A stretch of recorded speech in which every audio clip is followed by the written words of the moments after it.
గోదారి గట్టు మీద రామసలకావే, గోరింటా కట్టుకున్న సందామావే, ఊరంతా చూడు ముసుగే తన్ని నిద్రపోయిందే, ఆరాటాలన్నీ తీరకపోతే ఏం బాగుంటుంది, నాకంటూ ఉన్న ఒకే ఒక్క ఆడది నీతోటి కాకుండా నా బాధలు ఎవరికి చెప్పుకుంటారే. గోదారి గట్టు మీద రామసలకానే ఫ్లాట్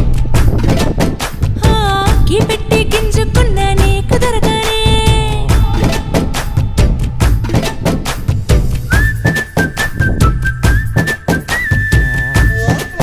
నేల వచ్చి రెడ్ సాయిల్ నేల 30 అడుగుల్లో వాటర్ పడుతుంది. గట్టిగా అనుకుంటే ఒక 50 అడుగులు స్పీడ్ వాటర్ పడుతుంది. ఈ రోడ్డు కంటిన్యూషన్గా ఉంది, ఊరు దాకా ఉంది. అయితే చెట్లు పెరిగినాయి.